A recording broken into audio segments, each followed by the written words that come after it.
Today on Nova Legends podcast, I want to talk about the VHSL, Virginia High School League, and what's going on.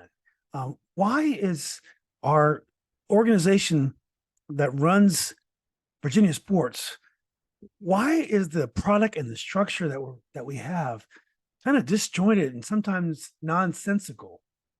Whenever we talk about the VHSL, the response I always get is money. It's all about money, which is a confusing thing to me because I think if you run organizations properly, you actually make more money. But that's what's usually thrown out. Also, I hear, oh, it's the principals, it's the ads. So I never really understand, why decisions are made. What is the basis for the decisions that are made? But I started thinking about this when Coach Carmody from Radford went on a rant yesterday after they lost to John Marshall. John Marshall, I think, is the number one team in the country and boys, and they play in class two of the six classes. They destroyed everybody, and they destroyed Radford's. They had to drive 4 or 5 hours from Radford to get for one game and to get beat by 70 points. And trying to understand why John Marshall had to play Radford yesterday is kind of a microcosm of what is wrong with the VHSL. For a team, the best team in the country, to play a little team that got to the state final for 2 years, which is a great accomplishment, without the ability to win state, it kind of sums up VHSL. Now, when I went to the University of Virginia, and back then the VHSL was located there, I had a big respect for Virginia high school sports because my sister played at Robinson, and she was a point guard on two state championship teams. So we'd go to UVA to watch those games.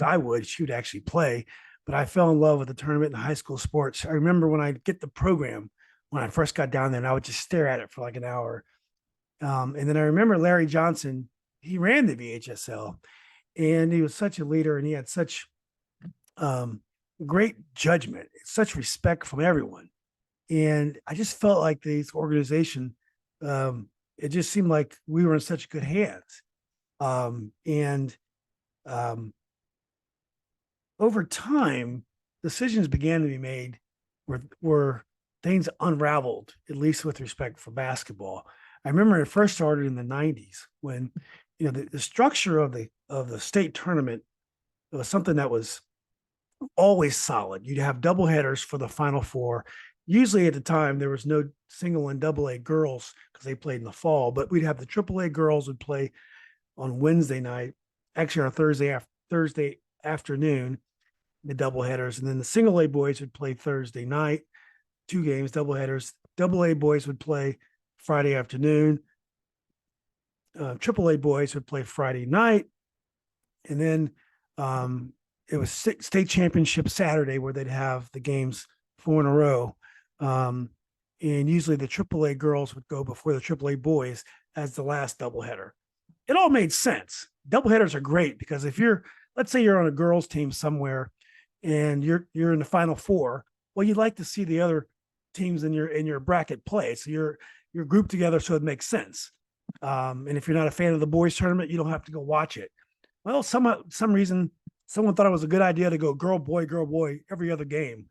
I think this was a notion that the girls needed more exposure, but that ship has sailed. I mean, girls basketball is here. So that's kind of like a silly notion. I just felt like it was just a way to annoy people and just a way to make it less so that people would want to watch the whole tournament. People started coming for just to see the game they were there to see. So if your team was in the state tournament and you were playing double A and your game was at 2:00, you probably had no connection to the second game of that doubleheader because it was probably a boys game and you were there to see the girls tournament. So I think over time, the tournament became less about neutrals and less about the brand and more, I'm not sure what the goal was. And then over time, of course, we went to 6 classifications. And that's when it really unraveled. When you ask people why it's 6 classifications, typically the answer is, well, that's the way principals want it and all that stuff. And I guess that may be true. Maybe principals want that, but I think it needs to be explained that, you're causing a lot of inefficiencies and inequities by trying to have such granular tournaments, to have 6 classifications in sports in Virginia has caused a lot of strangeness. Like, for example, in Northern Virginia now, Stonebridge is class 5, and Fairfax, Arlington, Alexandria teams are all class 6. So there's 2 regions of class 6 in the former Northern region, which is Fairfax, Arlington, Alexandria. And one of those teams is always going to get to the state final. Of course, that's ridiculous. It's unfair, but we can come back to that later. But Stonebridge had to go down to Roanoke and play Patrick Henry in the regional final. So their region encompasses a pretty large area. It's always been the case in some regard, because even when in AAA, the Northwest region, to find enough big schools to make up a 4th region, we had to use all the Western and Southwestern big towns in Virginia. Not Pulaski. Well, it was Pulaski, but there's Roanoke, there's Lynchburg, there's Danville, there's Winchester, there's Charlottesville. But now it's really strange that with Stonebridge in class 5, all these schools, if we only had 3 classifications or 4, it would be easier to group schools by locations. So, in their districts, in their regions, it would be easier to group them by locations. And then when it became time for a state tournament, then we can try to mix things up. But a region would actually represent a region, and not really just, it'd be easier to do that if we only had 3 classifications, or maybe 4, but 6 is just ridiculous. From what I hear from a coach I respect a lot, they had a lot to do with football, and football drives everything. So maybe that's the reason for it. And maybe it makes more sense in football because school size actually matters, and football numbers mean a lot more. It doesn't matter in most of the other sports, not to a large degree. Obviously the more kids you have to choose from, the bigger your budgets, maybe the better program you can put out there. But as long as they're grouped loosely, under 3 classifications, I'm sure it could be fair enough. Some of the other strange things we found this year is look at the Roanoke regions. Now at the state tournament, we had 3 teams that are in that New River Valley. We had North Side, Patrick Henry, and Radford, and they all played this year. North Side, who was the class 3 champion, beat Radford in overtime, the class 2 runner-up, and also I believe beat Patrick Henry. And Patrick Henry was a runner-up in class 5.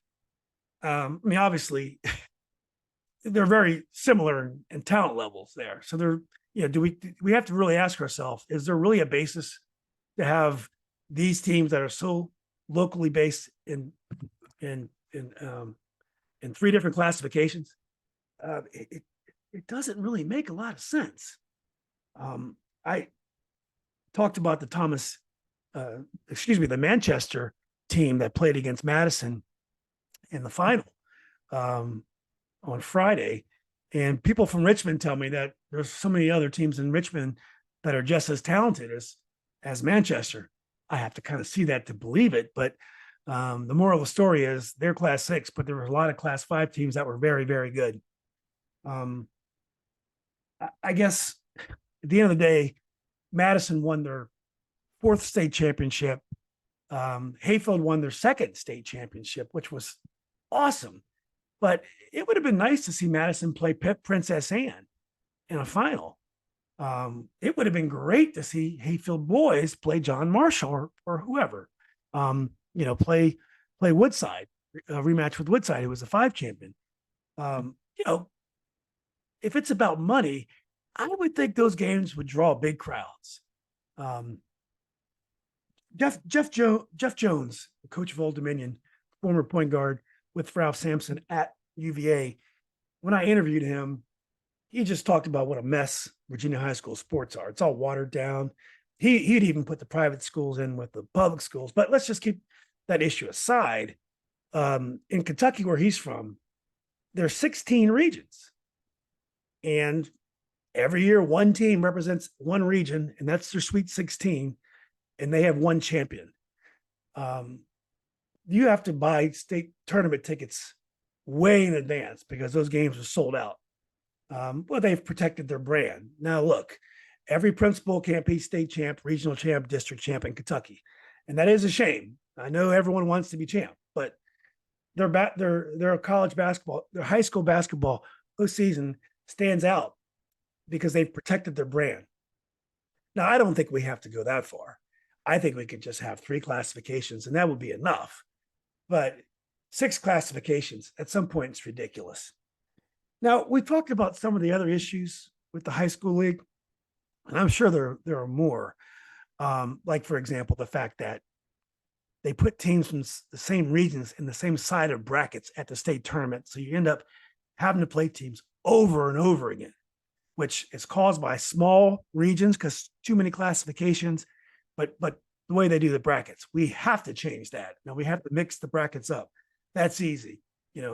My simple fix of collapsing the 6 classifications into 3. You can just do a sweet 16 with that. That's a simple change. It probably can be done next year, and you don't have to.